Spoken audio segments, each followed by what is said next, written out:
ఈరోజు ఈ రాష్ట్రానికే మరి రాజకీయ నాయకుడిగా వారి సలహాలు కానీ వారు మనకి పార్టీకి అంత ముఖ్యమైన వ్యక్తి అనేక పదవులు చేసి ఈరోజు శాసనసభ ప్రముఖ సేవకు చేసిన ఈ కార్యక్రమం చేసిన శ్రీ బొత్స సత్యనారాయణ గారికి, అలాగే నూతనంగా ఈరోజు జిల్లా పార్టీ అధ్యక్షులు జిల్లా ఎంతో ప్రతిష్టాత్మకంగా 7 అసెంబ్లీ నియోజకవర్గాలని పార్లమెంట్ స్థానాన్ని కూడా అత్యధిక మెజారిటీతో గెలిచి జగనన్నకి కానుకగా ఇచ్చిన కార్యకర్తలు మీరంతా, మహిళా మూర్తులు మీరంతా మళ్ళీ వాళ్ళ అదే ఉత్సాహంతో మరి కొత్తగా ఏ ప్రభుత్వం వచ్చినా కూడా ఇప్పటికే ప్రజల హృదయాల్లో 7 నియోజకవర్గాలు ఎంపీ స్థానం కూడా మనం ఘన విజయం సాధించడం జరిగింది. అవునా కాదా?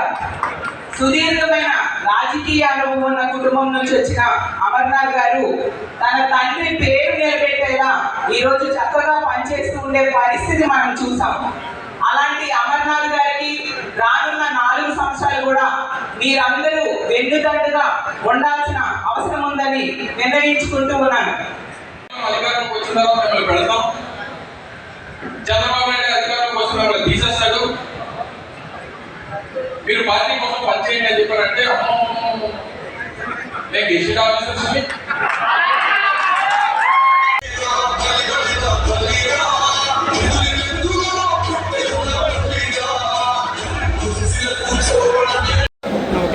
శ్రీ వైఎస్ జగన్మోహన్ రెడ్డి గారి ఆదేశాల మేరకు మన నూతనంగా అనకాపల్లి జిల్లా పార్టీ అధ్యక్షుడిగా నాకు ఆ బాధ్యతలు పెద్దలు జగన్మోహన్ రెడ్డి గారు అప్పచెప్పడం, మొట్టమొదటి సమావేశాన్ని ఈరోజు అనకాపల్లి కేంద్రంగా ఏర్పాటు చేసి పార్టీ నియోజకవర్గ సమన్వయకర్తలు, అలాగే పార్టీ సీనియర్ నాయకులైనటువంటి మసూద్ గారిని ముఖ్య అతిథిగా కార్యక్రమాన్ని ఏర్పాటు చేసి రానటువంటి కాలంలో పార్టీ ఏ రకంగా ముందుకు వెళ్ళాలి, గ్రామ కమిటీల నియామకం కానీ, బూత్ కమిటీల నియామకం కానీ, లేదా మండల స్థాయి కమిటీలు కానీ వీటన్నింటినీ వేస్తూ స్థానికంగా ప్రజా వ్యతిరేక కార్యక్రమాలు ఈ ప్రభుత్వం ఏదైతే చేస్తూ ఉందో వాటి మీద ఏ రకంగా పోరాటం చేయాలనేటువంటి అనేక విషయాల్ని అనేక మంది పెద్దలందరూ కూడా మాట్లాడి దీని మీద చర్చించడం జరిగింది. ఈ రాష్ట్రంలో కూటమి ప్రభుత్వం అధికారంలోకి వచ్చి సంవత్సర కాలం చూస్తూ ఉన్నటువంటి సందర్భంలో నేటి వరకు ఏ ఒక్క కార్యక్రమం వారు ఇచ్చినటువంటి ఏ ఒక్క హామీని కూడా నిలబెట్టుకునేటువంటి పరిస్థితి ప్రభుత్వం లేదు.